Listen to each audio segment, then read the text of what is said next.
So I guess we can go ahead and get started with our final session in this series of 4 programs that we've done in this series of Show Me the Money Beef Cattle webinar series. And we're excited to be at our final session.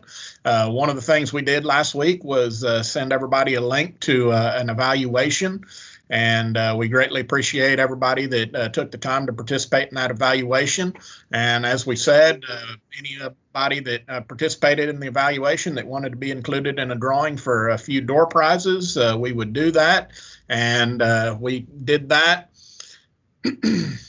just an hour or so ago and picked those winners randomly with a random number generator. And these are our 4 lucky winners of those $50 gift certificates. So congratulations to y'all. And so if you would, if you are one of the lucky recipients of a gift card, please email my support staff person, Lisa Martinez, and let her know what your mailing address is, and we'll make sure that we get those to you as soon as possible. But again, greatly appreciate everybody that took the time to fill out one of those evaluations. That's important to us. We get some good information out of that, and it will help y'all as we build programs in the future that are better tailored to meet y'all's needs. So greatly appreciate that. Today's presentation is going to be conducted by the 4 agents, including myself in this area here on the coastal bend, as well as Dr. Joe Pascal. And so greatly appreciate Dr. Pascal and all his efforts for putting together not just this program or this session today, but all of the support that he gave us throughout all 4 of these sessions. And so Dr. Pascal, I'll go ahead and turn it over to you to introduce the topic for today. Well, thanks very much, Jason. So this evening, what we thought we would do is in the next hour and a half or so, talk about the Texas Beef Quality Assurance Program.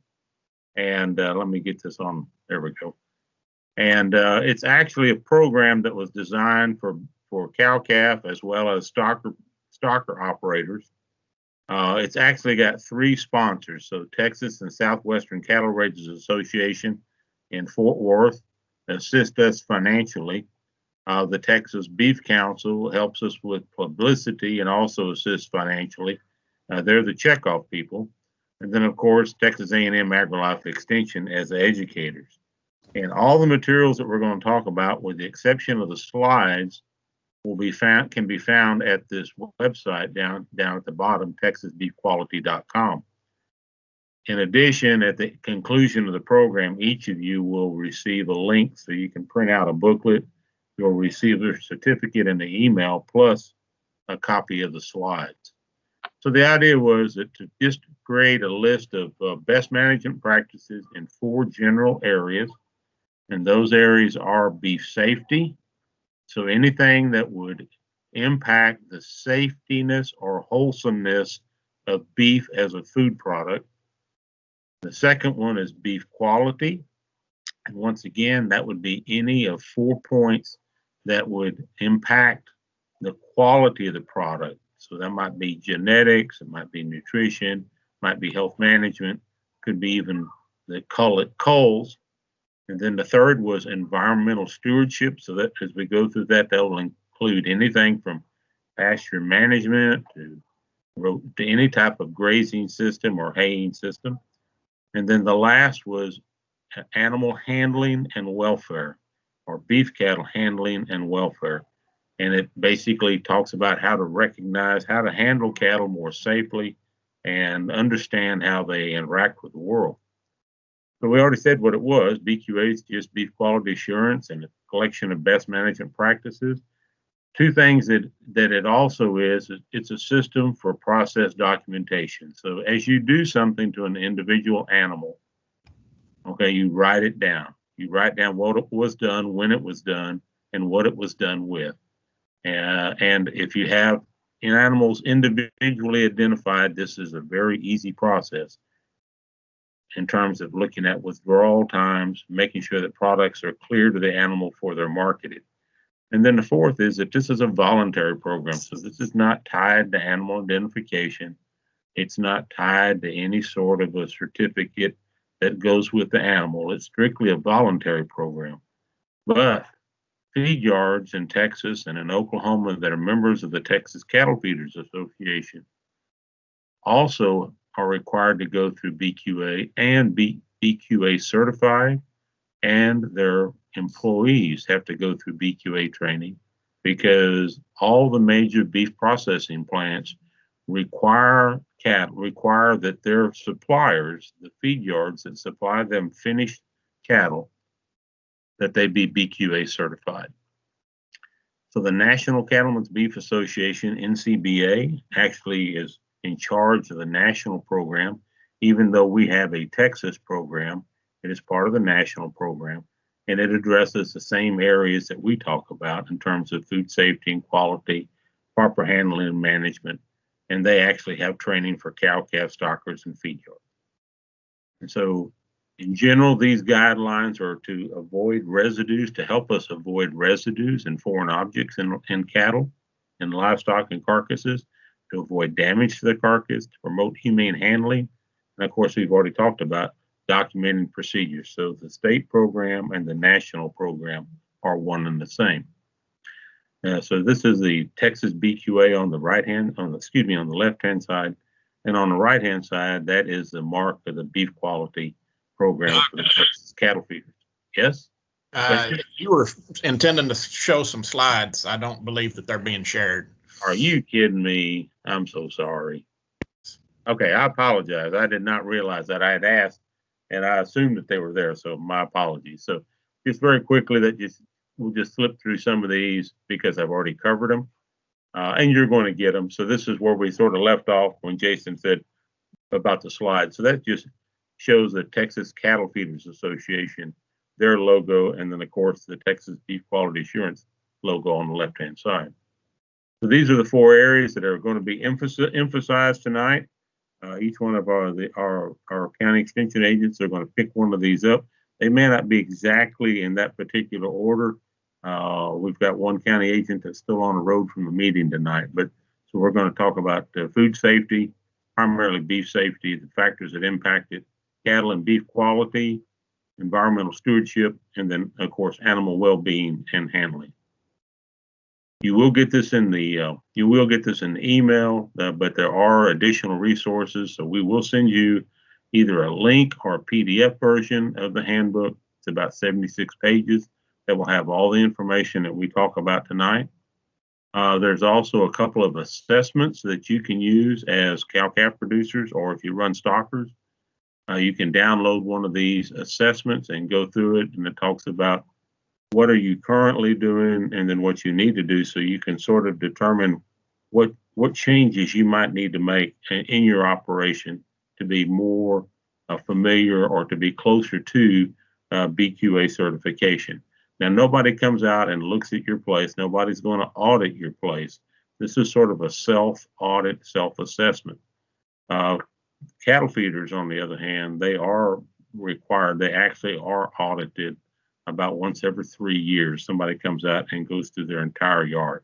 Nobody's going to come out and look in your refrigerator or watch you work cattle, but these kinds of self-assessments are useful to help you decide what you need to do next. This is just an example of what the assessment form would look like, and then you can decide whether or not you're doing it right, or whether you need to improve, or whether or not it's applicable to you. And then, of course, we do have, because antibiotics are an important part of what we do, and antibiotics will probably be going away at some point in time, at least over-the-counter antibiotics for use in livestock. And we realize the trends towards that because they're not making any new antibiotics, and antibiotics are very important for humans as well as for livestock. So they talk about ways to reduce the use of antibiotics. And so we talk about that in this particular piece. So that's sort of where we're at tonight. I'm going to turn it over to our guys. And that's the sort of the emphasis of our program tonight in those four areas. And believe me, in the next hour and 20 minutes or so, you're going to have a really good program that ordinarily, when we first started, would take nearly 8 hours to complete. So at that point, I want to turn it over to you, Jason, and let you run with it. You tell me what I need to do. Okay. Well, thank you, Dr. Pascal, for giving us an overview of what we're going to learn today. Hopefully everybody can see my slides now, and Yes. the first section that we're going to talk about is managing for food safety. And obviously, at the end of the day, we're beef producers, and any management practices that we have need to keep in mind that they're going to impact safety of the beef that's marketed off of our operation. And so we are all beef producers, and we need to make sure that we keep that in mind and avoid any of the problems that are concerns that can occur for food safety. And those kind of fall under 4 different categories: residue avoidance, drug residue avoidance, injection site management, and foreign object avoidance. And so we're going to spend most of the time discussing residue avoidance. And residue tolerance levels have been established by the FDA, the Food and Drug Administration, and they're monitored through the National Residue Program. The Food and Drug Administration has on-farm jurisdiction and determines the appropriate actions taken in regards to residues. And so withdrawal times are critically important. All of our prescription drugs or over-the-counter drugs are going to have a period of time that must pass after that last dose is given for the elimination of that drug from the animal, or the reduction of drug residues to be below the tolerance levels before harvest. And usually it's stated in hours or days. And that's where Dr. Pascal was mentioning the importance of record keeping as a very important tool. I've worked with 4-H'ers a lot in their livestock projects, and so we always emphasize the importance of writing down the times that those injections are given, or any types of medication are given on a calendar. And I like to, if it's a 30-day withdrawal or a 15-day withdrawal or whatever the case may be, I like to go ahead and do the math, and then write that on the calendar, as well as the date that animal would be free to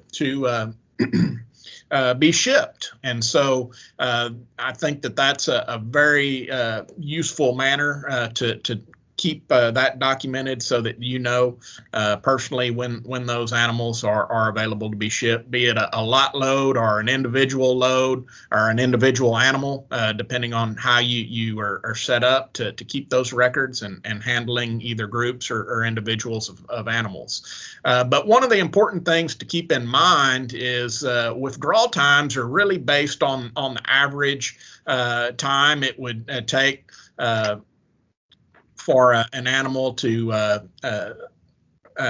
have evacuation of that medication. And in the case of a sick animal, we don't give medications to animals that aren't sick. And so in situations like that animal is going to be diseased. It's going to may have some malnutrition. It's going to be in a stressful condition. A lot of times it may not be eating, it may not be drinking like a normal healthy animal would. And so the evacuation time of that drug that was administered to that animal is going to not be the same as it would be for that normal healthy animal. And so in the case of a severely stressed animal, that withdrawal time is most likely going to be longer than what is actually printed on that bottle of medication that you're administering. And so it's important to keep that in mind whenever we're planning shipping of animals and things like that. And another situation that we can get into is the extra label drug use. We can use drugs in a manner that's not specifically listed on the label is extra label use. That's what that's considered. As long as we're doing that under the direction of a veterinarian, that would be considered extra label use, and that veterinarian can guide us to change that dosage rate, the route of administration, or for a condition or indication that's not on the label, or in a species that it's not labeled for. And a lot of times in other species, we'll see that in our sheep and goats. We a lot of times don't have drugs available for use in those species, and so a veterinarian will prescribe extra label use on those drugs for those minor species that don't have drugs that are labeled for them. And so that withdrawal time on those drugs is going to be altered based on some of that. And so there are some external resources that veterinarians and producers can use to find out what the withdrawal times might be for drugs in this type of scenario. The Food Animal Residue Avoidance Data Bank is one of those. It's referred to as FARAD. And that is an excellent resource that producers can use to gather information about extra label use and working with their veterinarian. And it's a great tool for veterinarians to use in making that decision. But again, those must be at the guidance of your veterinarian. And that is going to alter those withdrawal times. I think, more likely some of the things that we worry about in terms of residue avoidance is going to be just, some oversights as far as some sanitation issues that maybe we have. And we need to remember that whenever we're using rubs for external parasites and internal parasites and things like that, that we're using products that are only approved for the control of those internal and external parasites. And we don't want to use petrochemicals as a carrier for any of those types of products. Also, hydraulic leaks, fuel leaks, things like that we may have in around the farm or ranch, or equipment that we may have, making sure that those are maintained and corrected, and any oils or things like that are properly disposed of is critically important, because those petrochemicals can be exposed to that animal and can cause contamination or residues in our meats. And so we want to make sure that we're correctly taking care of those types of situations. Avoiding residues when it comes to chemicals. Obviously, crop protection chemicals are critically important to the management of our range and pastures. I couldn't imagine what our rangeland would look like if we didn't have some of the chemical tools that we have for brush control. We've lost a lot of ground in a lot of cases to invasive brush species, and without these chemical controls, we have lost even more ground likely. But it is important that we follow the label requirements. All of these crop protection chemicals are going to have some guidance on them regarding whether they're approved for use on land that's being grazed by livestock, are acceptable for hay or grain crops intended for livestock feed. For example, the new product that's recently come out in Vora, they're doing a special training, and it centers around the avoidance of using that product on hay land, the concerns that they have over the movement of that chemical to off-target sites through the manure of our livestock. And so we want to be aware of those things and make sure that we're following the best management practices and the label directions on those, making sure that we're within the grazing restrictions of those, and access to some of our labels is available through greenbook.net or cdms.net. Those are great resources to get some of that information. But one of the things I'm probably more concerned about is proper storage of our chemicals as well.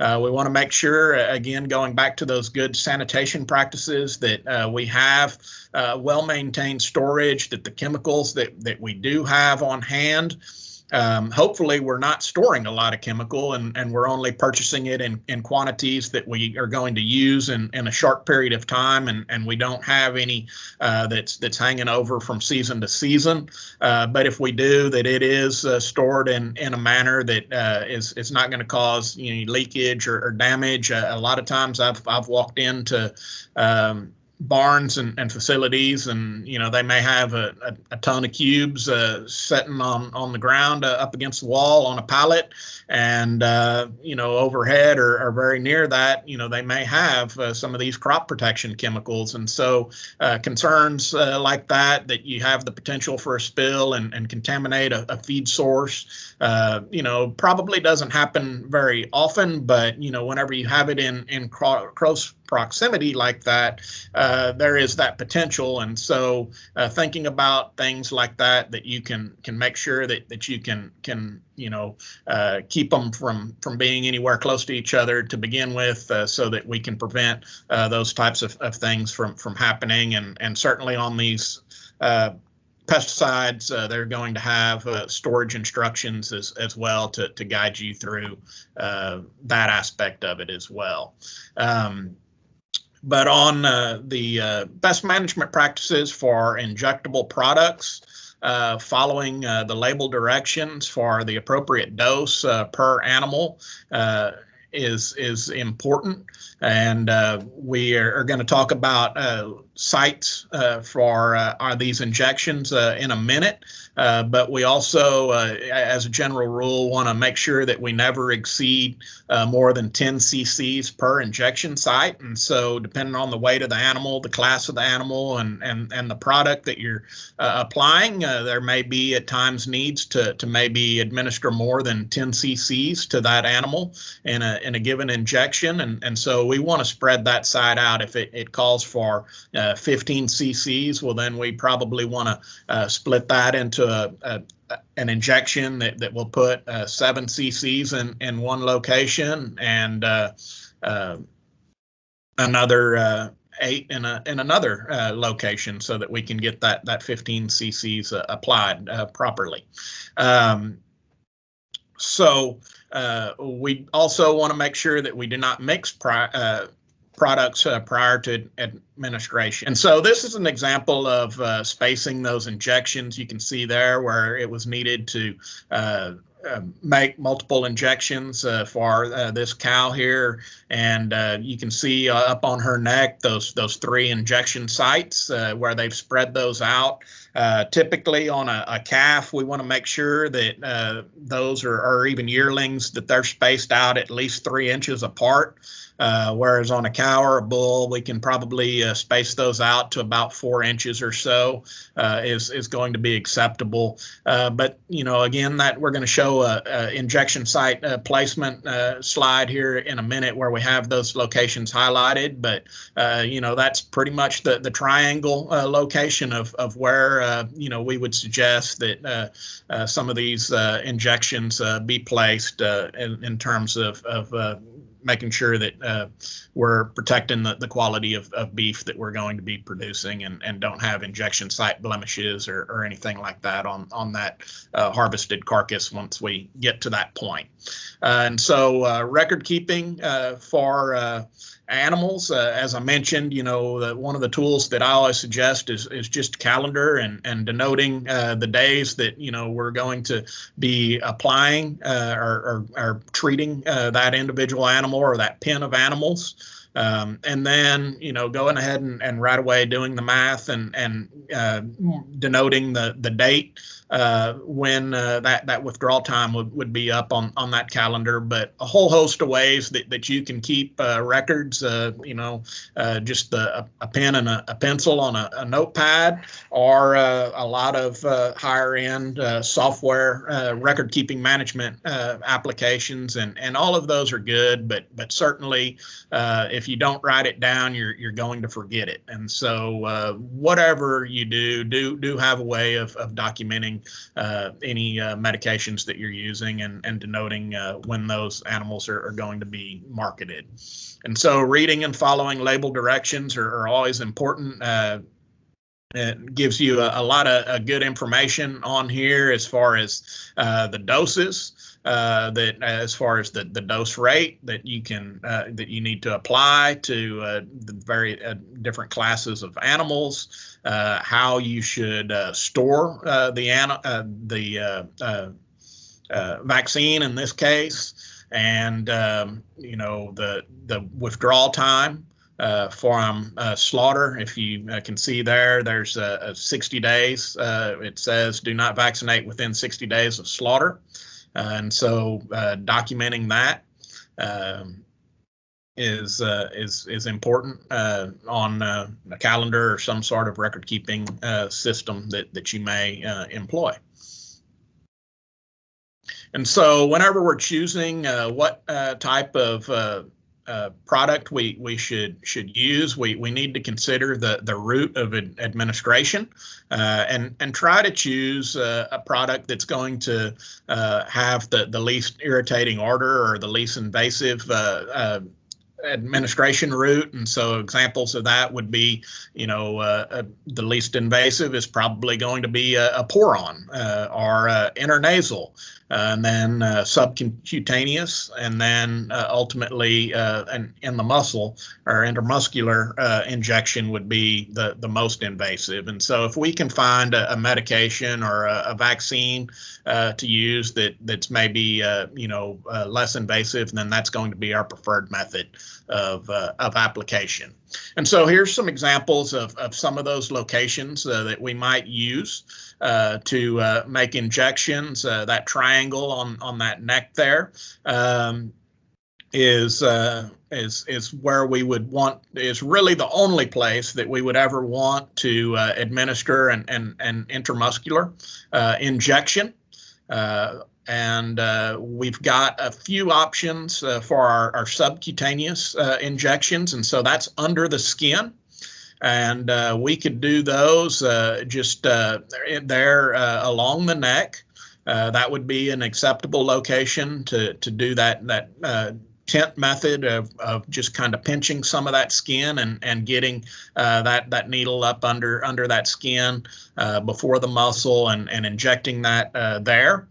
We could also use the dewlap there, or just in some of those folds of skin there back behind the front leg there is another option there, in that armpit area is a good option for administering some of the sub-Q or under the skin injections. The only thing there on the back that we should be applying is pour-ons. Obviously a very high value retail cut there that we want to protect and avoid any injection blemishes or anything like that up there. But that is perfectly acceptable and good location for some of our pour-on applications to occur.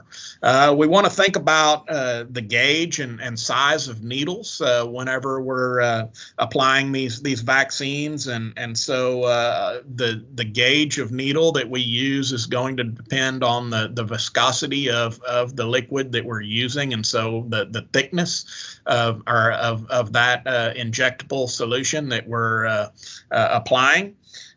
So for most cases, anything between a 16 and an 18 gauge needle is going to be acceptable. We also need to consider the animal size and the route of entry that we're going to be applying that injection. So again, be it intermuscular or subcutaneous, a 16 to 18 gauge needle seems to be pretty acceptable. On the sub-Q injections, probably a 5/8 to 1 inch needle size is kind of what you'd be looking at. Whereas on an intermuscular injection, you'll probably go for a slightly longer needle, from anywhere from 1 inch to about 1.5 inches is going to be kind of what you would want to use there.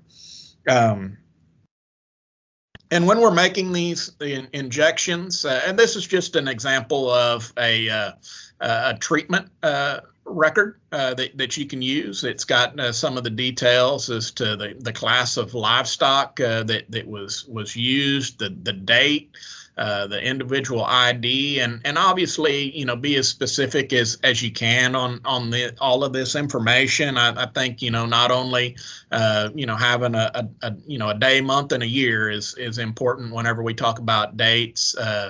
Individual IDs are important, and then the class of the livestock, the weights, and some of this other detail can be very, very valuable, not only for making sure that we're adhering to withdrawal times, but also for management records that we can refer back to at a future time.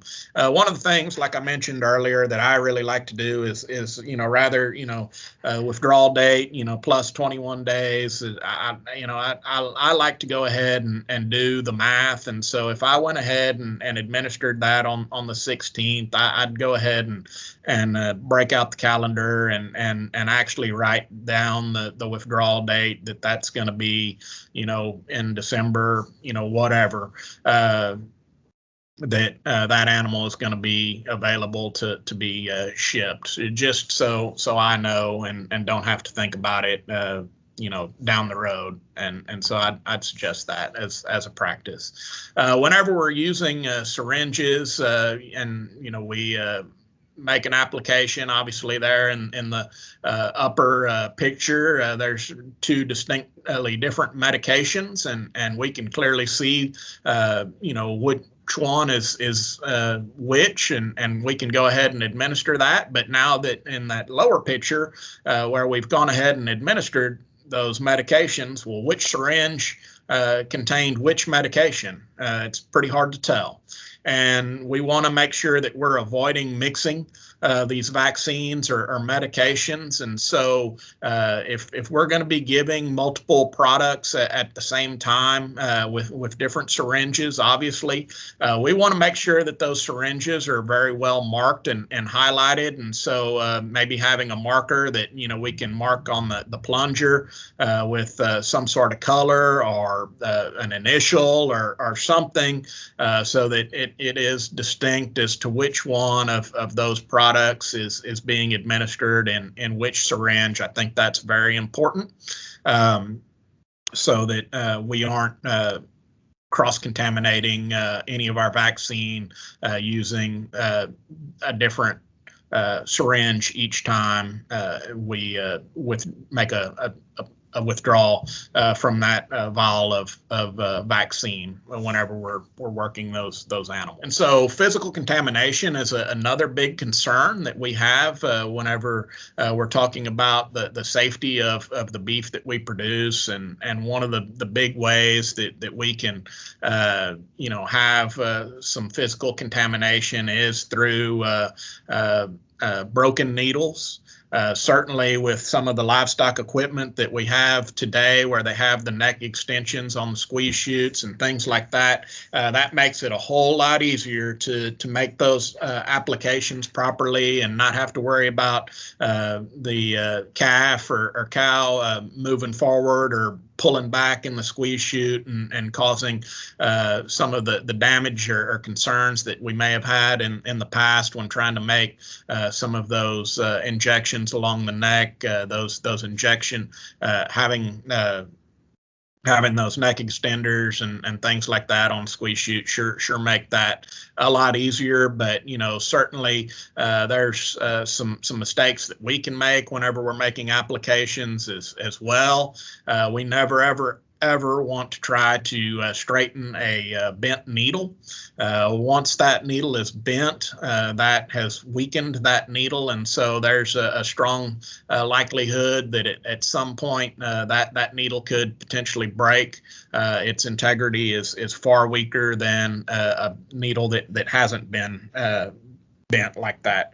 And so as a general rule, we want to make sure that we're using a different needle every 10 or 12 head or so, because over time that needle quickly becomes dulled. It will create some burrs and things like that. That has the potential to also bring in contamination on that animal's hide and things like that. While that is a potential whenever we make an injection, we never want to use any types of disinfectants or anything like that on the skin. That's not something that we would suggest as a practice. Just go ahead and make the injection, but we certainly want to make sure that we're not making that injection in a unclean area where we've got dirt or debris or anything like that on that hide of that animal. So that should help with the prevention of broken needles and things like that. Up in this top left picture, you can see where there was carcass that had some birdshot, and I'd like to think that nobody is doing this anymore. And I'd suggest that if the cow or calf has really bothered you and riled you up that much that you absolutely have to shoot, well then you may as well just shoot to kill, because the impact that you're having on the beef industry whenever this goes up the food chain and you see this is a bigger problem than neither one is going to be acceptable. So I don't think that's we have any room for that, but I certainly don't think that's really occurring. However, what may be occurring or can occur to us is we turn out some cows and some regrowth milo, and come fall, we've got some folks that want to come do some hunting, and we, charge a trespass fee to bring them in to do some hunting. And, the next thing they're not very careful with their shot placement on some birds and things like that, and aren't paying attention to where our cows are grazing. And, we have some cows that get peppered or birdshot in them in that manner, and so that can happen. And so I think it's really important that we make sure that we are diligent with who we let on the place, and whenever we are doing some hunting activities, that we educate them on the concerns that we have as far as shot placement and how that can affect the quality of the meat that we're producing, and that we want to make sure that we have that as a safe and wholesome product. And finally, down in the lower slide, that is a dart that was used to try to inject some sort of medication into that animal, and they had that turned up a little too high, and it became lodged in that animal's carcass, and so that was trimmed out of that carcass at the processing facility. And so again, another example of something that's unacceptable to the industry. If we do need to dart an animal to administer some medication, that's certainly, something that, can occur or may need to occur, but we want to make sure that we have the power on those, darts adjusted appropriately so that we don't incur that type of situation. I guess, another thing that, if we ever get into a situation where we, do have a needle that, it has been broken off,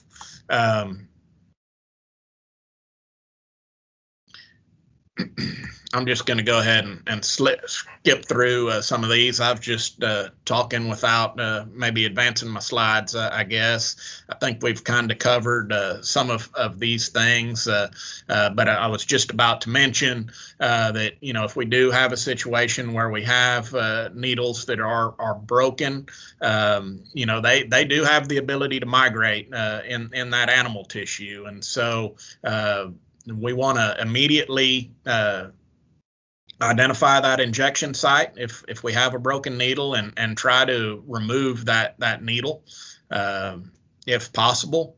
If we need to seek veterinary assistance, well, then that's important to do.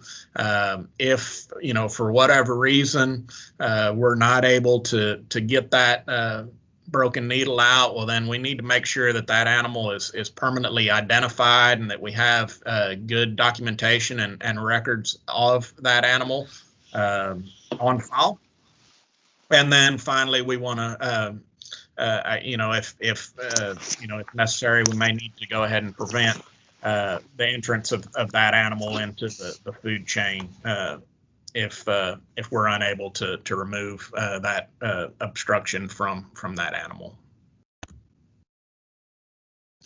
And so, again, I mentioned, on our newer, better, higher quality, squeeze chutes and things like that, the use of neck extensions and having that proper restraint is a tremendous tool.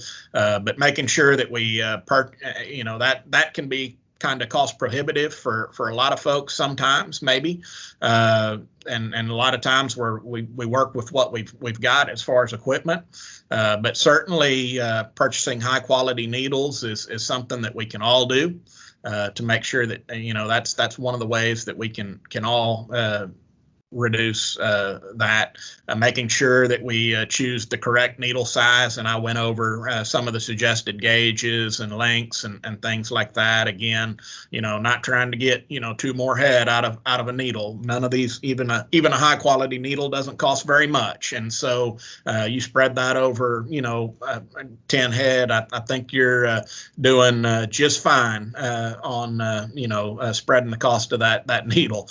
So we don't need to try and get 10 more in on it. So make sure that we're doing that to prevent some of that. And you can see that dart that's in the trimmings there. We discussed that. And so Dr. Pascal, hopefully I didn't take up too much time, but I'll go ahead and turn it over to you. Perfect. Thank you a lot, Jason. And the main thing is that just read labels and write things down, and don't try to squeeze that extra cent out of a lot of the things that we're doing. So I'm not sure, I haven't heard from Bobby, but so I think what we'll do is we'll just move on to our environmental stewardship. Are you ready to talk about environmental stewardship and things that go along with it? Yes, sir. I'm ready to go. Can you see that? Yes, sir. You can? Yes, sir. Okay. Very good. So this first slide should say environmental stewardship. So this section is a little shorter, but very relevant when we're talking about beef quality assurance. So we want to be good stewards of the land. We know that. We want to protect our natural resources. This section, environmental stewardship, can be defined as protecting our environmental through conservation and sustainable efforts to enhance ecosystems and human well-being.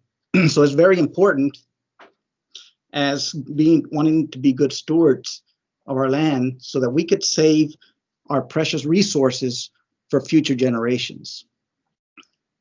So doing our part today for future generations to enjoy. That's our theme for today. So practices that contribute to being good stewards of the land. So we're going to talk about four things today. We're going to talk about pasture management. We're going to talk about appropriate herbicide, pesticide use. We're going to talk about fertilization applications. And we're going to wind it down with cattle mortality. So let's talk about pasture management. So the goal here is to avoid overstocking pastures.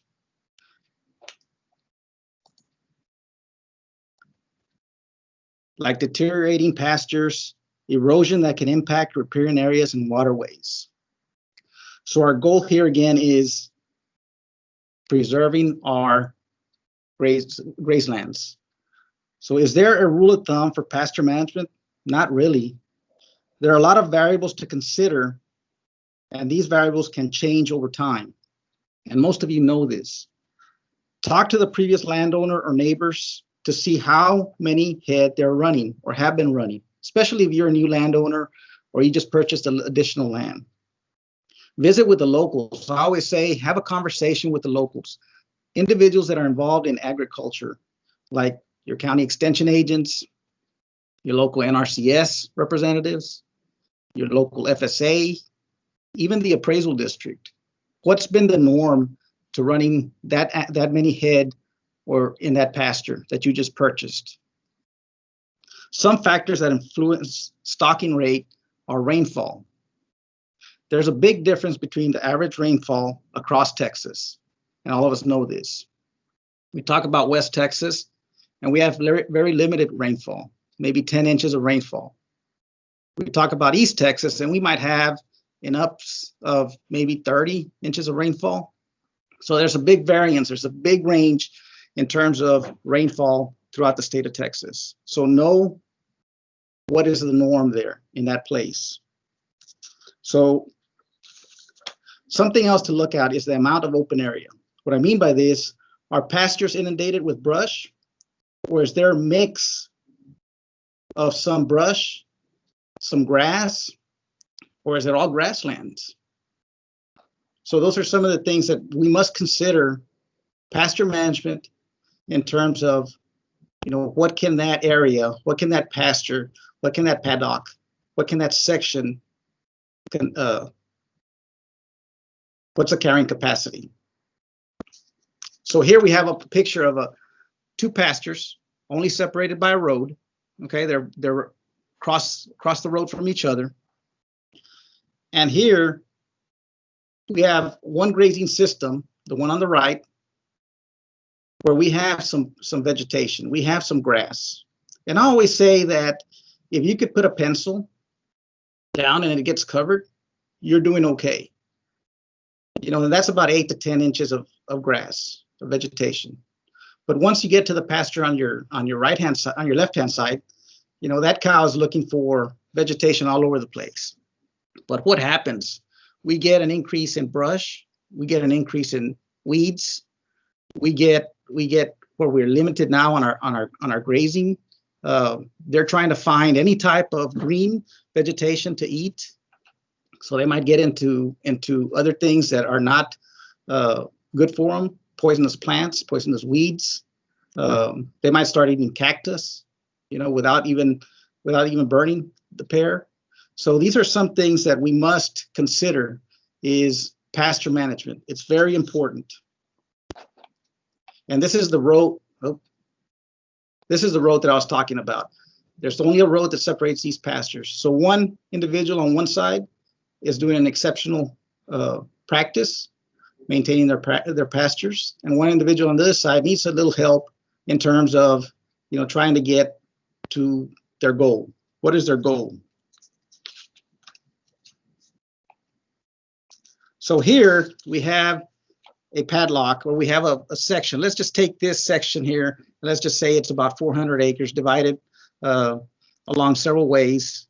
And so another factor is this rotational grazing. For instance, this paddock or this ranch can be divided in several different ways. But the main source of water is right in the middle. It's right in the center. It allows those pastures to rest a couple of weeks or a couple of months, depending on the size of the pasture. So if you're looking at this area right now, and you see all these padlocks, and I count 1, 2, 3, 4, 5, 6, 7, 8 on a 400-acre ranch, you're looking at 50-acre paddocks, sections. And so moving cattle every so many weeks or every so many months, again, depending on the size, is very effective. And why is pasture management important? Pasture management is important, again, for some of those things that we don't want on our pasture. We don't want weeds. We don't want brush to come up on our pasture if it's undesirable. If that's not our goal. If our goal is to have strictly cattle, then that's what we need to shoot for. When we start deteriorating these pastures, then we have other things coming along, like erosion, water erosion, soil erosion. The top layers of the nutrients are being, when we get a rain, are being washed away. So we have a lot of problems when we have overgrazed pastures. So the next section I'd like to talk about is herbicide and pesticide use. Always read the labels, no matter what. Always read the labels when you're using a herbicide or a pesticide. And although they're different, herbicide targets a plant, pesticide targets an insect. Always read your labels. Make sure you follow the label directions. And this section right here, where I'm pointing with my cursor right here, that's your label. That's what EPA has approved. That's what EPA is going by. So if you follow that, then you should be okay.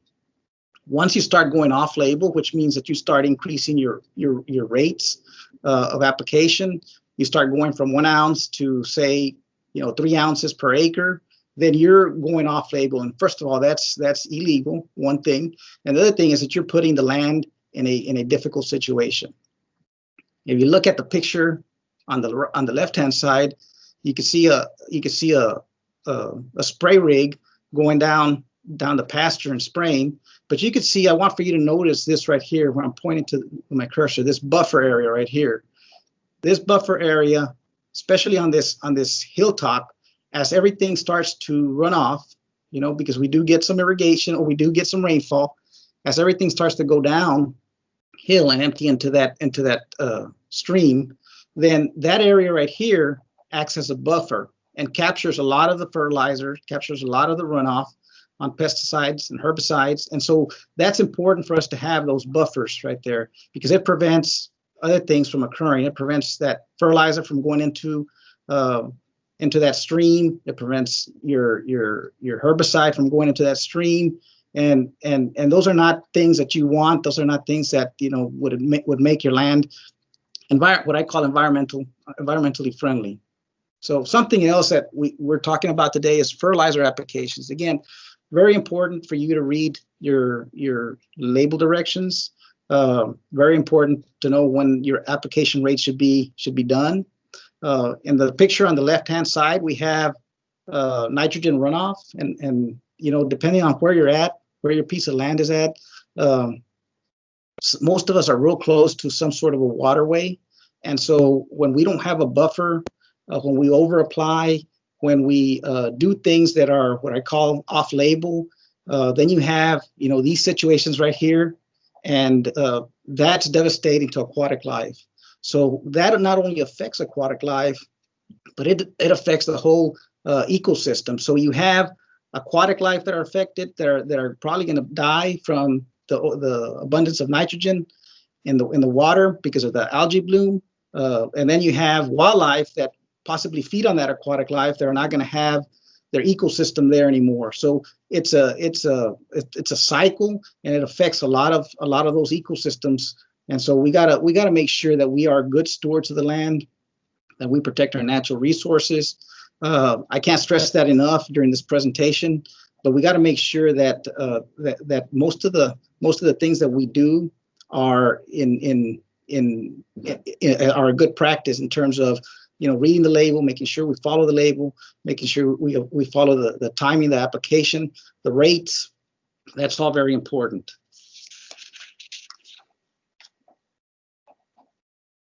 So this is a good, I think this is a good visual, a good model of hydrology. And you could see here, as I'm pointing with the cursor, you can see here how they're mentioning a little bit about soil compaction, and they're talking about very little covered area. And so what happens when you have overgrazed pastures, you have pastures that have no vegetation on there, you're going to have that runoff. You're going to have those areas that are going to go directly into your waterways.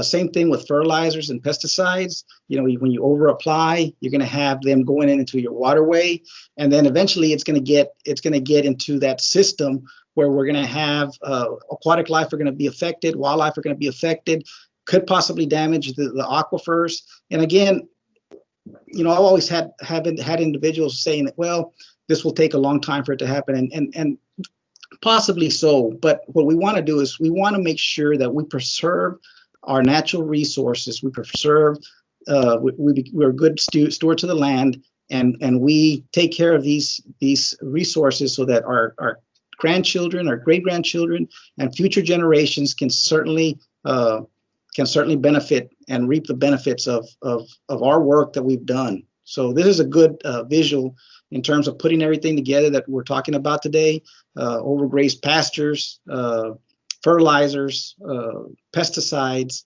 herbicides, and things like that as they're affecting the waterway system.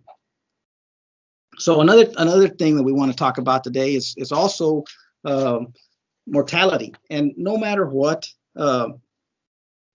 mortality is going to happen on if you're a cattle owner, if you have land and you're raising cattle, you've probably seen this where you've got a dead calf, you got a dead mature cow, something that for whatever reason Mother Nature took its course, and now what do you do with that carcass? So that's important for us to know. These are unforeseen and unfortunate situations, but they're things that happen, and they're things that we've probably all experienced. So what do you do with that dead cow? How do you decrease the potential concerns? And remember, we talked about that in the second slide.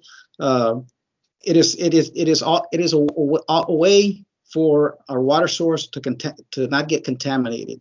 Is it too close to an occupied structure where it will affect the quality of the air? So in other words, we want to make sure that that our potential concerns are not being affected. Water quality. Where is this animal at? Is it in an area close to a water source where, as it's decomposing, it's going to run off into that water source? Is it going to affect the water quality? Also the air quality? Is it close to a structure? Is it going to be able to, or is it going to transfer any type of disease? So those are important things to consider. So Texas Animal Health Commission and Texas Commission on Environmental Quality regulate animal disposal. So animal disposal should be performed in a manner where it protects the public interest, it doesn't create a nuisance, it stops the spread of the disease, and it doesn't affect the water quality. So again, we got to make sure that we do our part and preserve our natural resources, preserve our environment for future generations.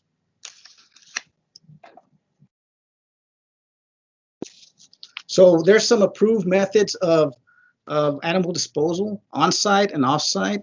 On-site would be things like decomposition, and we'll talk about burning and burial in a little bit. Off-site would be sanitary landfill. Maybe there's an area in your county where you could take dead animals, or maybe incinerate them. Maybe one of the local vets does that. So there's ways to mitigate a lot of these animals that have, for whatever reason, gotten up in age, had some sort of a disease, or just Mother Nature just took over and they died. So unless there's a burn ban, you could typically burn the carcass. Just make sure that it's, of course, downwind, and that you're at least several hundred feet from an occupied structure. The last thing you want is your neighbors calling either Texas Commission on Environmental Quality or the local sheriff saying that you're burning animals close to this and you can smell it, and so just make sure that it's downwind and that you're several hundred feet away from an occupied structure. If there's a burn ban in place, and most of us will know that from our respective counties, if there's a burn ban in place, that's probably the only time that you don't need to burn anything, unless it's something like that you go through Texas Animal Health Commission because of the disease like anthrax. You might have special permission to burn. Also, make sure that during the day that the wind is greater than 6 miles an hour and less than 23 miles an hour. And I know that's sometimes hard unless you have a meter, but just make sure that it's not real windy where it might cause more destruction than what you want, and that fire get out of control. But at the same time, you don't want for that you don't want for there to be no wind at all. So the goal here is for it to be complete consumption. You want for the fire to consume that carcass. So, and one thing that we touched on is make sure that there's no old tires being used as fire fuel sources. That's illegal. So here we see decomposition, and you could allow that to happen, allow that to occur. Again, make sure that there's no area that's going to, there's no place that's going to be contaminated by the carcass being in that decomposition stage. If it's better, if it's easier, and you have a stockpile of mesquite, make sure that you burn it correctly. Again, make sure that you keep with those things that we talked about, those factors that we talked about a little while ago. And so that's very important to make sure that this gets done right and appropriate. There's nothing wrong with it decomposing at your place. Again, make sure that it's not affecting anything that shouldn't be affected.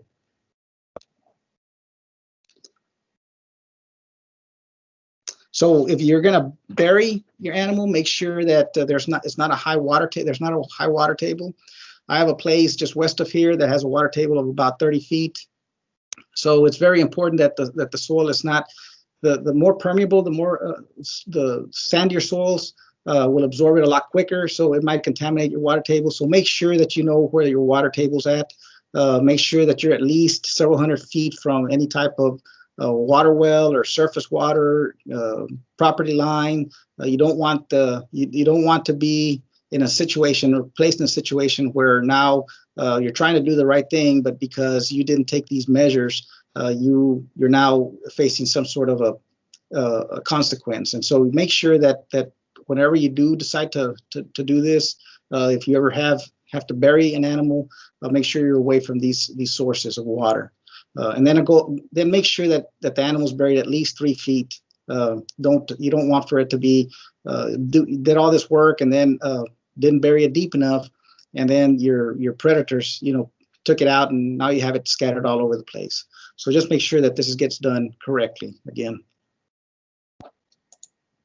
And that's it. That's all I have. This was a quick session on environmental stewardship, and I think the point here is just preserving our natural resources, taking the steps that we need to as good stewards of the land, and making sure that we're able to reap, or our grandchildren, great grandchildren are able to reap the benefits somewhere down the line, because our natural resources are precious, and we need to protect them as good stewards of the land. Okay, well, I'm done. Thank you, Frank. You're absolutely right. They're not making any more land, and certainly the land that we own is very, very valuable and needs to be treated as an excellent as a resource. So thanks a lot. You added a lot to that particular talk. The idea of having good grazing management will also help you reduce feed costs as well as produce better quality cattle, and of course doing things like getting a soil test. Frank, you were talking about fertilizing. So thanks a lot. I know that legally you can burn animals, but for a lot of us it may not have large ranches, and we have neighbors close by. Lots of times in Texas, the county commissioner will either take the animal to a landfill or will bury the animal on site for you. So that's something to consider. So, Rogelio, are you on? Yes, sir, I am. All right, Rogelio Mercado is our county extension agent in Jim Wells County. So, Rogelio, you're going to talk to us about cattle stewardship and handling. So, I'll turn it over to you. Okay, well, thank you, Joe, and thanks to everybody. We're going to talk. It's my turn to talk a little bit about animal well-being and handling, and got an opportunity to visit with you guys on that. And I think it's a good way to start off this part of the presentation with the picture that's on the screen, because we as producers can be our worst enemies, and situations like this can draw such negativity to our industry, and of course these situations can be prevented with minimal effort. In this picture, in that current situation, there are about 8 head that are crammed up in that trailer.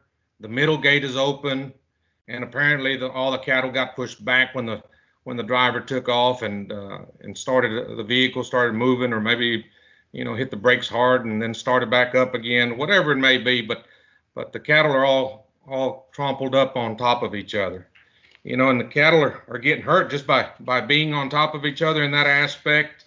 So that creates a situation that when somebody is behind them and sees that's not very good. Of course, the weight on the back of that trailer creates other possible situations or other dangers. You can break a floorboard, and an animal can break a leg. If the hitch on that trailer or on that truck fails, then that trailer can come off from the truck itself and cause injury to the animals more so, and then also potentially to other human beings, and even loss of traction because the weight is pulling up on the back end of that truck. So a lot of things can happen, and a lot of things that could have, like I said earlier, could have been prevented by a simple way of thinking back and planning and thinking before you actually acted. If they would have just sorted those calves and brought up 4 and closed the gate and brought up the other 4 in the back, this situation could very easily be prevented. During this presentation, I'm going to talk about various topics as it relates to the treatment of both healthy and unhealthy beef cattle. And the first one that we'll talk about is talking about pain management and some of the considerations that we need to consider in that aspect. So what do you do when you have an animal that has been hurt? Like human beings, animals will suffer pain, and the first thing that as producers we want to do is to alleviate some of that pain so we can start the healing process with our cattle. As a county extension agent, I get frequently asked, what do we give a cow that's down, or also we experience that with show animals as well. More so in our earlier years, we made a lot of recommendations and had a whole lot more choices. But as time has evolved, I find myself more times than one going straight and recommending them to visit with a veterinarian. And more so in that aspect, of course, a lot of us deal with small scale producers, and small producers are not going to have a refrigerator full of pharmaceutical products that they can choose from. So this is, a good way to encourage our producers to go ahead and initiate that client-patient relationship with their veterinarian. But if they do choose to go out and purchase a product, the biggest thing there is obviously to tell our producers is to read and follow all label instructions. And if they do have questions at that point in time, then they can call upon us, call back to their veterinarian and get those answers or answers to their questions as they're going along. So big point there is visit with your veterinarian. So let's talk also a little bit about best management practices which we implement in our industry. And one of those is obviously castration, because it's an important practice that helps us produce a quality carcass in our beef cattle. It also is one of the most invasive procedures that we as producers conduct or implement with our cattle. So it can be looked at in several different ways. But in terms of recommendations, it's recommended that we castrate our cattle or our calves at a young age, and preferably under 300 pounds of age. It reduces the amount of stress that those calves will go through. At that time, calves are fairly young. They're more resilient. They're still nursing on their mamas. And generally, those mama cows will help the healing process because they keep that wound pretty clean by licking on them and keeping them clean during the process. Remember, although most producers prefer to knife cut or use a surgical method of castrating, there are some alternative methods to castration. The use of burdizos and elastrators are some of the procedures that you can use to avoid surgical procedures on your cattle. Dehorning is another important practice which our industry implements. Of course, this can be considered as an invasive procedure as well, especially when it's not done early enough in a calf's life. Again, it's recommended to dehorn calves at an early age, much like castration. Get them done when they're 300 pounds or less, and that way the horns are not too big. There's several methods to do this. The method that's illustrated on the picture there or on the slide is a hot iron, and this can be done with one that's electric or fire heated. We can also scoop out the horns or buds, cut them off, use a set of Barnes dehorners, or as I like to use them actually is use a combination of these two procedures and scoop them up and then sear off the wound with a hot iron, so you can do that as well. On older cattle, as they mature and horns are getting a little bit bigger, surgical procedures may be needed and necessary, especially when you've got one when you open them up and you get into their nasal cavity. It's always better to go in and surgically sew them back up so that they heal a whole lot better and a little smoother. It's aesthetically and healthy for the cattle as well.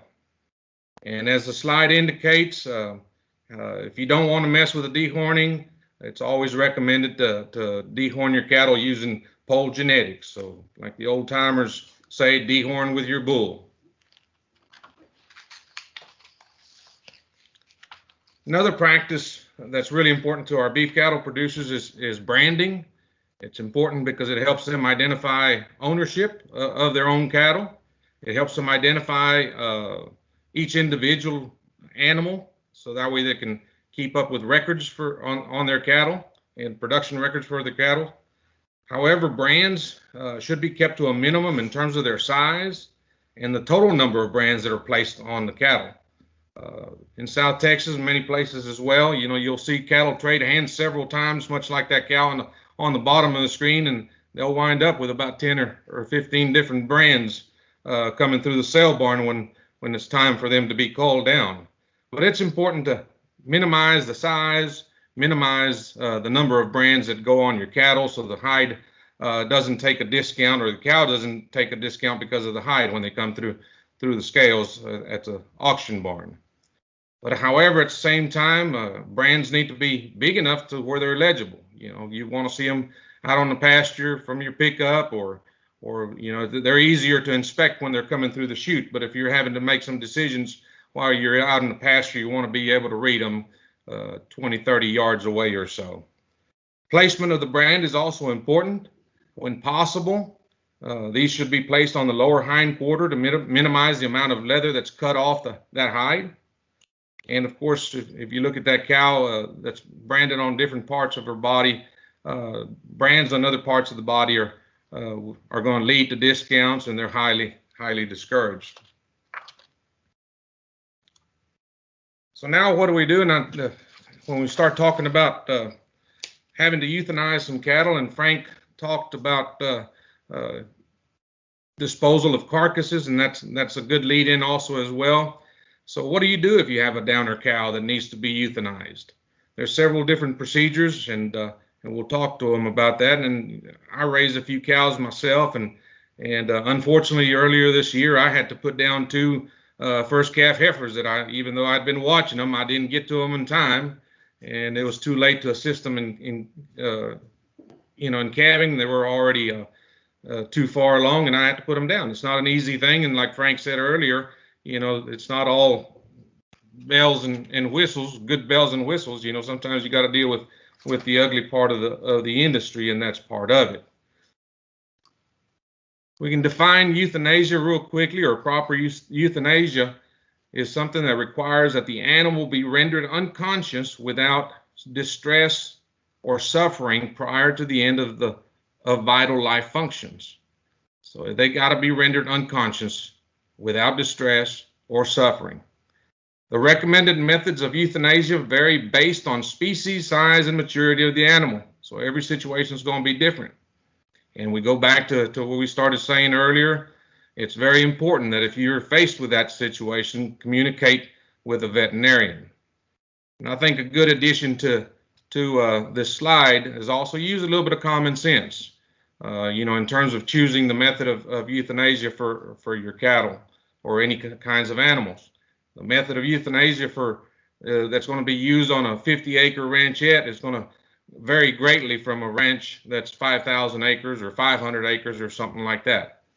Again, communicate with your veterinarian so that you know and use the proper methods for that. There's a supplemental guidelines. This one on the picture was updated in 2014. There may be some updates, but just Google that up and get some information on a good resource for proper euthanasia techniques.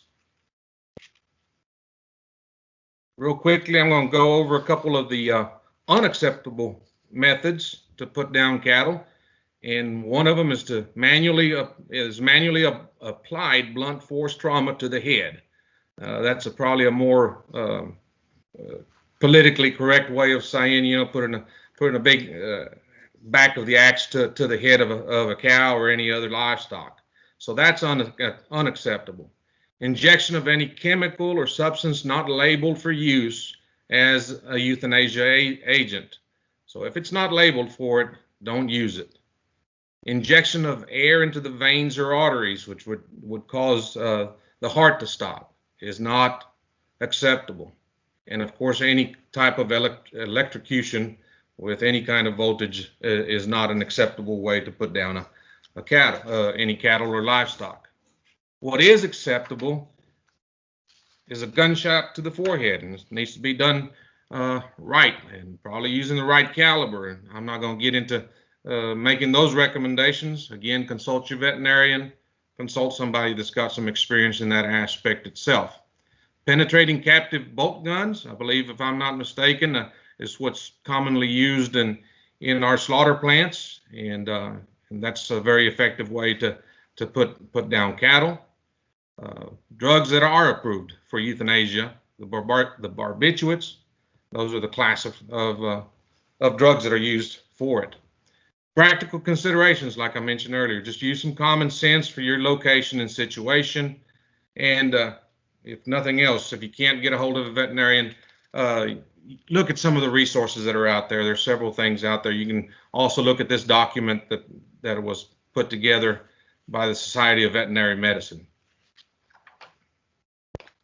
I'm going to change gears a little bit and talk about animal handling and also a little bit about safety.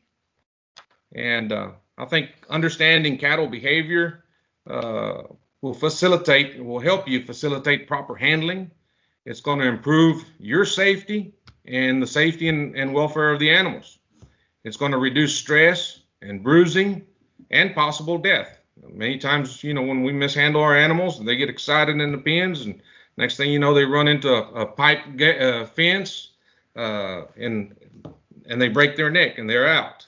So, it'll help reduce some of these problems. Every situation is different. Today, large ranchers use helicopters in combination with cowboys and dogs to gather their cattle. Mid-size operations might gather cattle using strategies like pen feeding or turning off waters to get those cattle in the pens. Myself, with my little 20 head, I just use a bag of cubes and a little patience, because they act different, So just be patient and be consistent on how you handle your cattle throughout the year. what do I do with my cattle to catch them? And I think this is, communication takes some time. And I've got some cows that don't always cooperate. But what I do with mine, because they're Brahmins and Brahmin crossbreds, they tend to have a temperament of their own, is when I want to start gathering them and putting them in the pens because I'm going to work them or sort off calves or whatever I may do, I can't work them on foot. So I've learned that I need to call them up to the pens, but I don't let them in the pens quite yet. I use my truck to block the gate to those pens. Then I get off and go inside the pen and I drop a couple bags of feed or cubes in the troughs and let them watch me doing it. And they'll start salivating and wanting to push right there through the back end of my truck, but it's blocking it. Then I'll get back in my truck and scoot on over forward and allow that gate to be open, or that entrance to be open. And but if I get and they'll start going in, and they'll all usually go in. Maybe I might have to push a few of them with my truck to get them in through the gate. But if I get off to try to shut that gate, I'll lose a handful of them quickly. They just know that. So I've learned over the years that I just need to use that same truck to block that entrance, and the gate is open to the inside, and then I'll get back off that truck and shut the gate on them. And what do I do next from then? Is I just leave them alone. So that's one of the things that I've learned over the years, that if I want to be able to work them efficiently, I've got to do it their way. And that's basically communicating with our cattle by the way they act and react to what we do with them. Cattle have a flight zone, and that flight zone can be defined as their bubble or their personal space, and you can only push them. You can get close enough to start pushing them, and some of them that may be 10 feet, others may be 10 yards. So you want to work those cattle from the edge of their flight zone. You want to be close enough to get a little push from them, but not to scare them. Sometimes when you get cattle that are going to rear up, and all you got to do is step away. And of course, you want to teach those cattle to come to you, and some of them will work and some of them will not. I've got a cow and her number is 11, and she's figured out what my flight zone is, and she pushes it quite a bit. She comes at me. She lets me know when I'm too close to them, or to her in particular. And the funny thing with that, and Joe will appreciate this a little bit, we don't name our cattle. Even my two girls that are 10 and 8, we'll call them all by numbers, and we'll talk about them at home from a distance and refer them to numbers. But this one cow has been named Jackie after my wife, because she does tend to be a little bit moody once in a while. So what is herd instinct? To me, that's what cattle tend to do naturally, what they like to do, what they will tend to do naturally. And some things that you need to do is to allow cattle to follow others through the system, through your pen system, through your working systems. Cattle are social animals, much like human beings are, and they don't want to be alone. So you want to avoid isolation. If you have one cow that you're going to sell, and you're going to keep her up in the pens for a couple of days before she goes to the sale barn, you might as well keep one or two more with her, because if not, she's liable to jump the fence or get stressed out and just not be herself by the time you get ready to load her up. So tend to keep them together as they are social animals. In terms of your working system, if you're trying to get cattle used to or get them ready for a work day on them, when you're going to vaccinate or preg check or whatever you may be doing for them, it wouldn't hurt to start feeding your cattle inside your pen, and then just naturally let them go out through the chute if that's a possibility, or just come out of your pens automatically without you chousing them up. Let them sit there for an hour or two, let them feel comfortable in those pens, and not chouse them up, turn them loose an hour later or 2 hours later.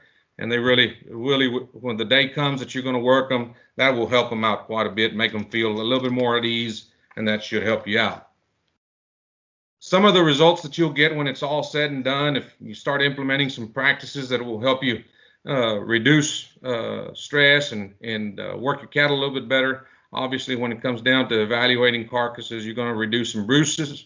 You're going to reduce your incidence of dark cutters and any other damages to the meat products in the carcasses as well. more results that'll come from proper handling is, of course, reduce in shrinkage, and that could be a good example of what I just said. If you've got a cow that you're going to sell and you put her in the pen, if she doesn't get out, if she stays in that pen by herself and she goes to stressing, she's going to shrink quite a bit in that day or two that you leave her there by herself. Proper handling is also going to improve their immune function, and when you do vaccinate them, obviously you're going to be a little bit more effective. Next comment on the slide list says low stress does not mean low pressure. What I gather from that is obviously cattle do need to get pushed quite a bit and worked in an effective and efficient manner. Cattle that are too docile can be just as hard to work as cattle that are a little bit too crazy, because they just don't push in through those chutes, and they'll just balk up, and if you don't get enough scare in them, they're not going to go through the chute. So cattle need to be pushed a little bit. They need to be a little bit afraid of you. I know we all have a few pets in the group, and those sometimes can be the harder ones in the bunch to work. Facilities make a big difference, and I think I thought about it when I looked at this slide earlier. If I ever had an opportunity to build my house and do it all over again, I think I would have to, because when we built it in 2015, 5 years ago, it didn't take me too long to make a list of things that I would do differently. And I think if you had the chance to build a set of working pens, you would find things that you would do differently also on the cattle, on your livestock working facilities. And bottom line, what I mean, trying to say that is not every facility is going to be perfect. We're not going to find one that's perfect, but we certainly can find some things that have some characteristics that will help us work cattle a little bit better. In some instances, like myself, we've adapted or inherited old working pens, and not much that we can do about them except maybe make sure that they're functional, that they're safe, that they'll hold the cattle for the time that we're going to need them to hold cattle. Make sure gates are working and in proper function. There's cases that we wish there was a gate in a certain area to avoid extra labor or having to jump over fences when you're working. So maybe that could be installed with minimal cost and minimal effort. So think about that in terms of your livestock facilities. But use good strategies when you design your pens if you have that opportunity. But if not, then take what you've got and do the best thing you can to make them safe and secure as well. This slide right here, which says mishandling can develop temperament and behavior problems that are retained throughout life. And the first thing that comes to my mind is that number 11 cow that I was just talking about, because I raised her in a group of 6. The other 5 heifers are now cows, which are about 7 years old. They're of good temperament, and they work through the pens, and they don't bother me none, and some of them will eat straight out of our hands. So there was something that I did with that number 11 that helped her develop that bad temperament and that behavior that probably within the next 30 days will cause her to wind up going to the sale barn, because I'm not looking forward to getting hurt at any point in time. So mishandling and can develop that temperament and behavior. So we've got to kind of sit back and think of how we handle our cattle and how we treat them so that we don't have those problems evolve later on. A good training, and I haven't had the opportunity except on video to watch Ron Gill and others do some effective sportsmanship trainings or stockmanship trainings, but I know these are good from what I've seen on video. They've been presented during our beef cattle short course and many other places throughout the state, throughout the United States, and I think even in different parts of the world. This also does give you some BQA CEU training opportunities, so take advantage of them as much as you can. With that being said, I'll stop there and turn it back over to you, Joe. Good job, Rogelio. Really appreciate that. Everybody that's ever been around cattle always remembers the tough ones to try to get pinned up and try to work, particularly if you're like most of us that are here tonight, you're working by yourself. Bobby, you're on. our next presenter is going to talk about beef quality and how to improve beef quality, not necessarily as we're talking about marblings before, but the overall quality of our beef product. Bobby's our county extension agent in San Patricio County. So Bobby, I'll turn it over to you. All right. You got the quality slides up? I can put the quality slides up for you. Hang on just a second. Okay. There you Bobby, go. take it away. All right. Good to visit with y'all tonight. Going to talk a little bit about quality, beef cattle and beef quality.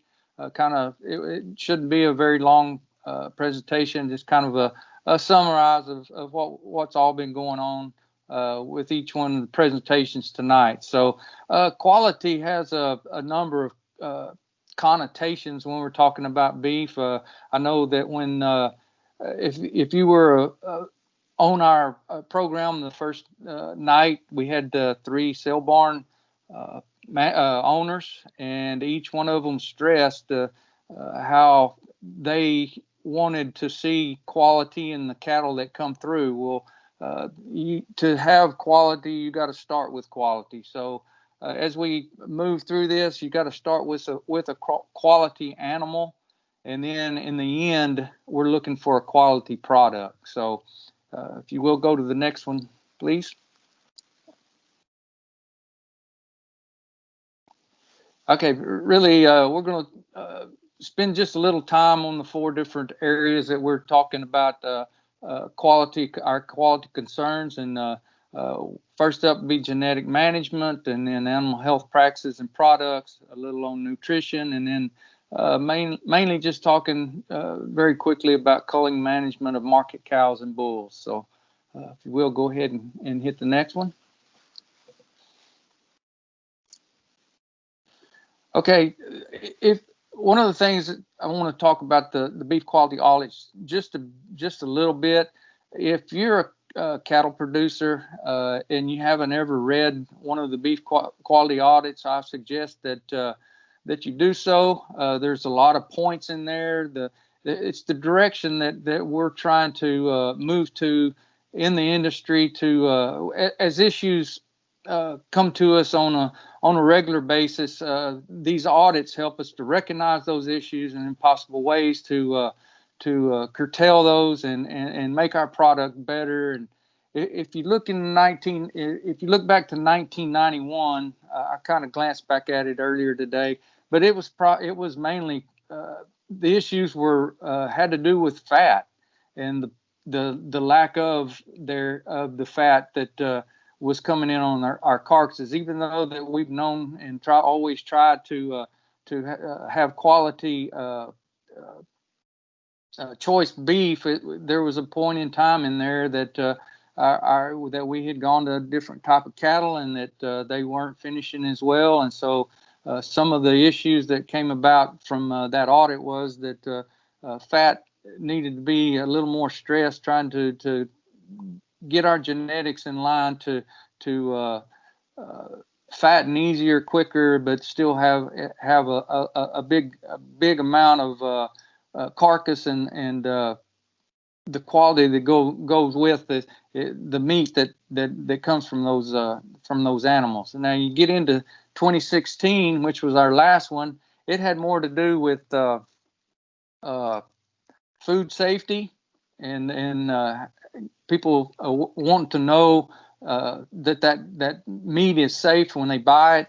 Had to do with the eating experience, when and how the beef was raised, and then one of the others was visual appearance. So we've gone, and if you look at those audits through the years, they've changed over time, but we've gotten to the point now where there's most people that buy a high dollar choice ribeye are getting a quality piece of meat that they can enjoy and feel good about buying. So through that time, like I said, as cattle producers, we have heeded the call, so to say, and done what we felt and was recommended for us to do to improve the quality of our product.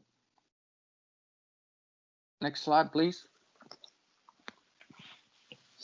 So again, when we listen to the cell barn managers, each one of them, without knowing what the other one had said, each one of them stressed the importance of quality in having in our animals, and that the quality would sell. And we've still got to remember that we have to bring a product to that barn that somebody wants to buy. Just because we send it there doesn't mean somebody really wants to buy it. But those high quality calves that will go on and finish, do good on feed, gain good, that type of quality animal is what we're striving to produce. And that quality animal, somebody's wanting to buy that animal. So we need to remember that what we're growing, somebody's going to buy, unless we're retaining it through the complete process and from birth to harvest. So, and if that's the case, we sure enough want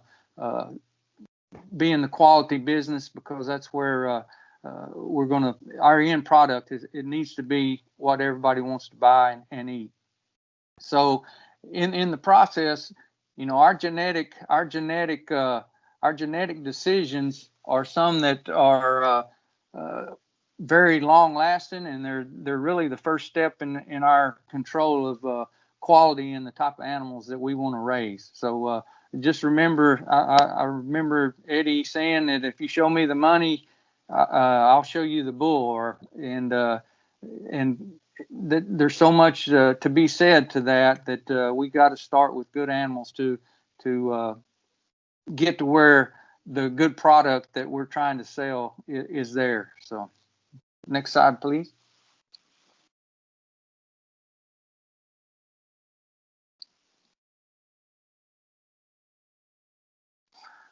Okay, as we get into a little bit about vaccinations and vaccines and such as that, this one here is more about we need to purchase our vaccines from sources that understand the importance of handling. We need to make sure that we have the ice coolers, the different things that we can when we read the labels and such, that we're taking good care of those vaccines. Vaccines left in the sun, vaccines not stored properly, they're not any good. They can become really sterile products that are not doing us any good in a short period of time if they're not handled correctly. So as we buy our vaccines and spend the money on the vaccines, it's up to us to make sure that we do the things necessary to keep them at the right temperatures, to put them in different type of apparatuses, like the one on the right there. That's just a nice styrofoam ice chest that has holes stuck in it with ice in it, and that's a very good way to keep these vaccines out of the sun, for one, plus at a temperature as we move through the cattle through the chutes. And begin our vaccinations. When we get through with that vaccination, to put it back out of the sunlight into a cool environment till we get the next one in is a very good practice, and it's been shown to be an effective way to keep these vaccines in the proper temperatures and the things that we need to have to ensure that they're giving us what we need. So there again, storing at 35 to 45 degrees, that's usually, temperatures in our refrigerators. And as I said earlier, sunlight has a quick effect on a lot of our vaccines. So it's extremely important to do the things we can to keep them out of the sun and keep them at the right temperature. Okay, there again, as we move through our quality and again trying to produce a good quality product, there are things that such as the dewormers, the fly tags, the rubs, the bags. We don't have very much grub problems anymore, but they can surface at time to time. But most of our poor owns do a good job of taking care of those. So I kind of, over time, we've kind of seen a lot less grub problem, but just trying to keep your cattle happy, flies off, the ear tags do a very good job as long as we put them in, take them out in the amount of time that they need to, that the label says, usually 3 or 4 months, changing different modes of action of the chemicals that the tags are made with. Just those things we got to pay attention to when we buy them, and try to get a different class of tag each year.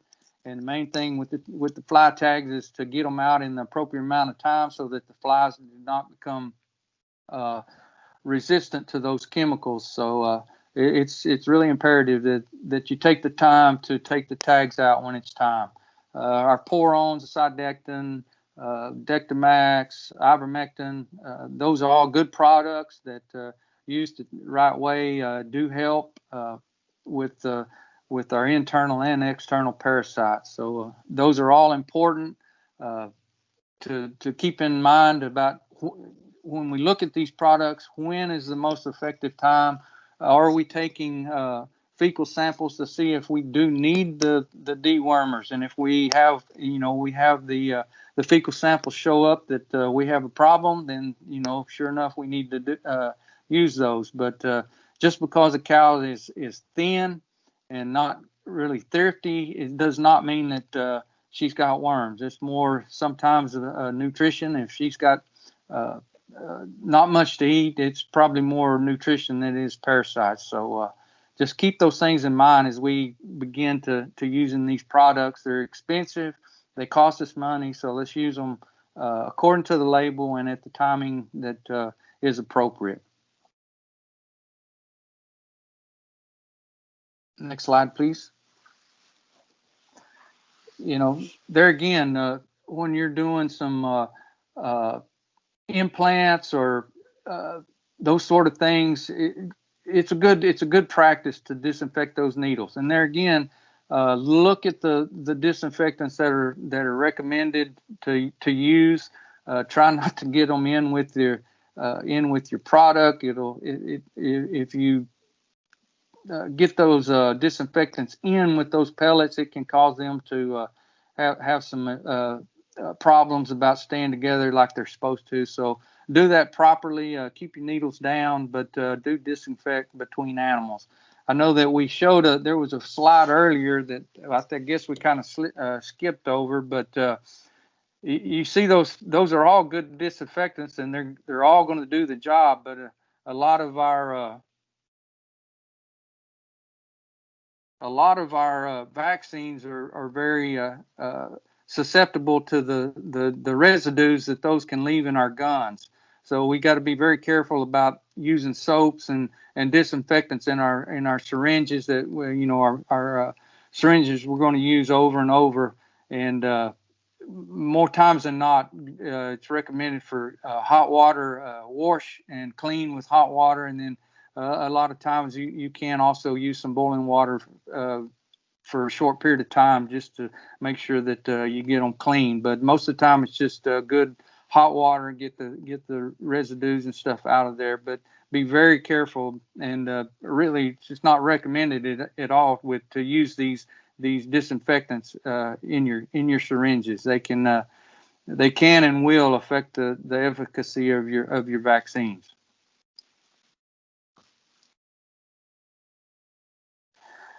There again, as we talked a little bit ago about when we was talking about wormers, just because the cow's thin, doesn't mean she's wormy. Most of the time, it's nutrition issues. So there again, in order to keep our herds in the best shape that we can and keep them going in the direction we want them to go, nutrition is always a must. So, I mean, we talk about body condition scores a lot. We talk about the ones that are up there in that 5 or 6 range, that how much easier they are to get bred, to keep in good shape. But if we do not pay attention to nutritional needs in our herd, there's a lot of things that can happen.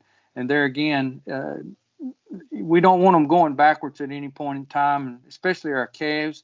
There's times that as these calves are weaned off and move through the the process of getting them to the feed yard. They go through a number of different stresses, but we want to always, as much as possible, keep our nutrients, our minerals, our supplements.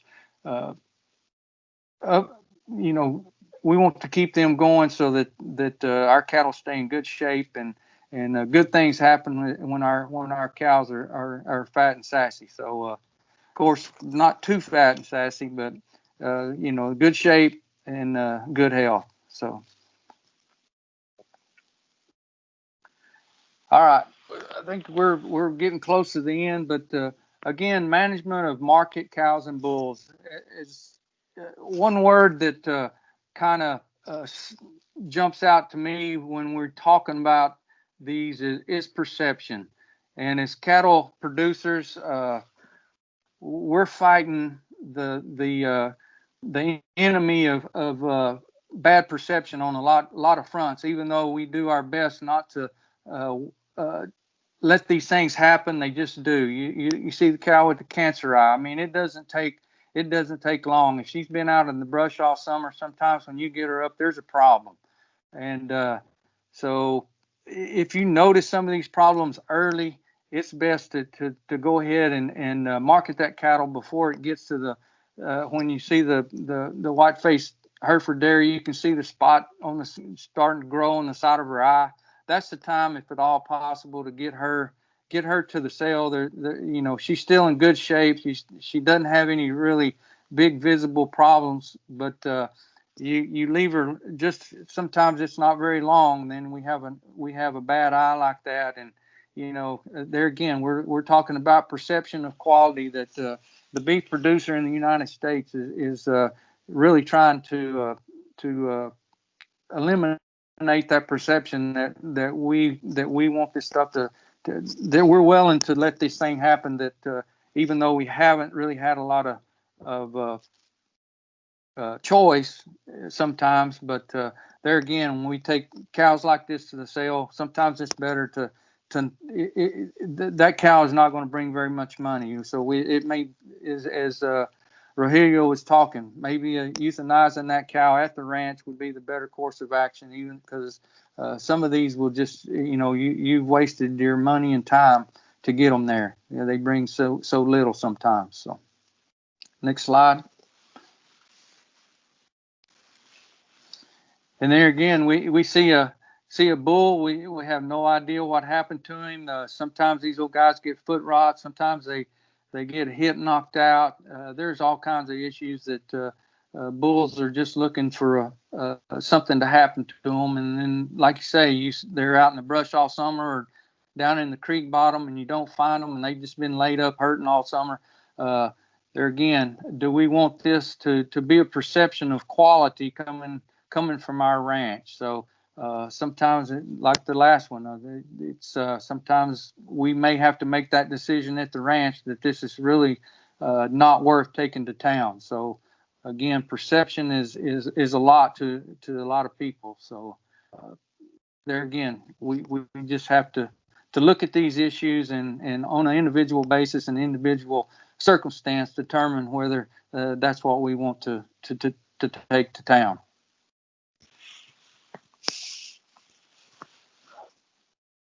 So again, this is kind of a short presentation, but again, I want each one of us to think about as producers that as producers, are we proud of what we send or raise to sell? So again, try to, in my opinion, we have to look at what we're raising and be proud. If we're not proud of what we're raising, maybe we need to do something a little different. And maybe if you're needing any help, be sure to call your area or county extension agent or Dr. Joe. There's a number of people that you can get a hold of, and any of us will be willing to consult on a number of issues with the ranching industry, and especially with the quality that we're wanting to raise. Thank you, Bobby. So, the main thing is about the Beef Quality Assurance Program. that basically it just enumerated some principles in those 4 major areas that impact profitability and production in the beef cattle. We didn't go in depth into a lot of those areas, and I'm sure that, you know, when you think about it at home, there's some more information that you want to know about, maybe genetics, or maybe about soil testing, or maybe about how carcasses are graded.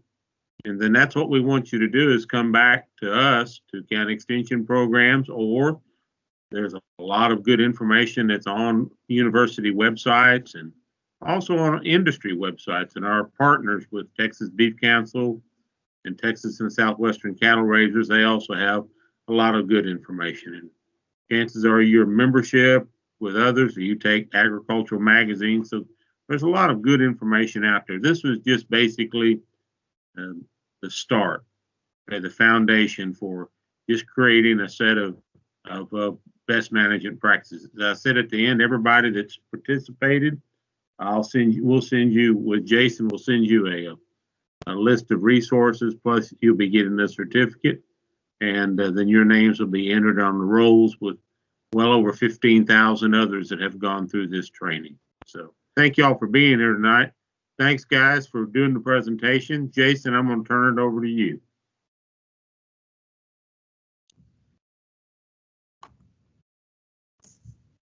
Thank you, Joe.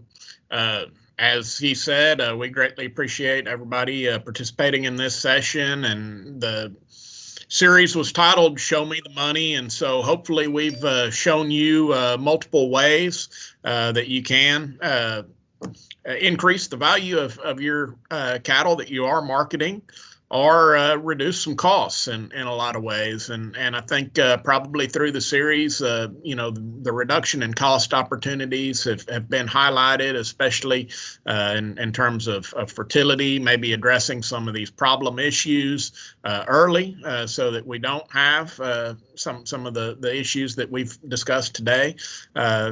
All can be of value and use to us. So I greatly appreciate all of y'all for participating in the program. I hope that you'll reach out for future programming needs to us or your local county extension agent.